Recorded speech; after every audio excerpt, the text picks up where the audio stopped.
ઘટના તો મને કઈ ખબર નથી. છોકરો બિચારો દોડતો દોડતો કેવા આવ્યો, અમે તો જમવા બેઠા હતા એમ ત્યાં. તો જોયું તો બાપાએ કે તમે ફલાણા ભાઈને ઢીકડા મયુરભાઈને ફોન કરો એ કે. મેં ફોન કર્યો તો એ લોકો પૂગી ગયા તો એ લોકો. પછી અમે પાછા એ ઠેકાણે ગયા તો યા લોહીના ખાબો જ્યાં તો મારો છોકરો તો હતો નહીં. ભાઈમાં એને કેમાં લઈ ગયા ક્યાં લઈ ગયા એ કઈ ખબર નથી. હુમલો મેં નામ આપ્યા, નામ ભાઈ નામ ભૂલી ગયો. અમારી માંગ એક જ છે, જ્યાં લગી મને ન્યાય નહીં મળે ને ત્યાં લગી મારા દીકરા લાશ સ્વીકારે નહીં. આજે મારો દીકરો તો કાલે કરો બીજા કોઈનો દીકરા પર દાવ થાય, એટલે મને ન્યાય અપાવો.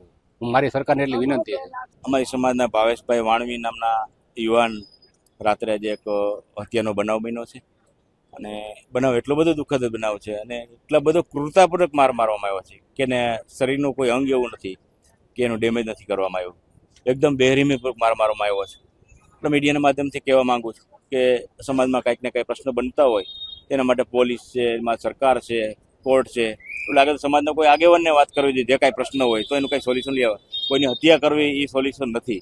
એટલે આવનારા દિવસોમાં પોલીસના જવાબદાર અધિકારીને કહેવા માંગુ છું કે રાજકોટની અંદર યુપી બિહાર જેવું વાતાવરણ થઈ રહ્યું છે. મહિનામાં 5-5, 7-7 બનાવ, 10-10 બનાવ બનતા રહ્યા છે.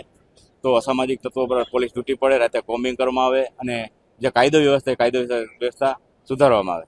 એ હવે તપાસના વિષયમાં બધી બહાર પડશે. એ થોડા સમય પહેલા કાંઈ પ્રેસ મીડિયામાં કામ કરતા, બીજી પ્રતિનિધિ તે કામ કરતા હતા.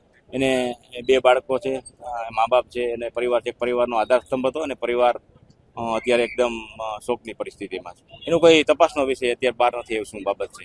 જ્યાં સુધી આરોપી નહીં પકડે ત્યાં સુધી ડેડ બોડી નથી પરિવારજનોની માંગણી છે.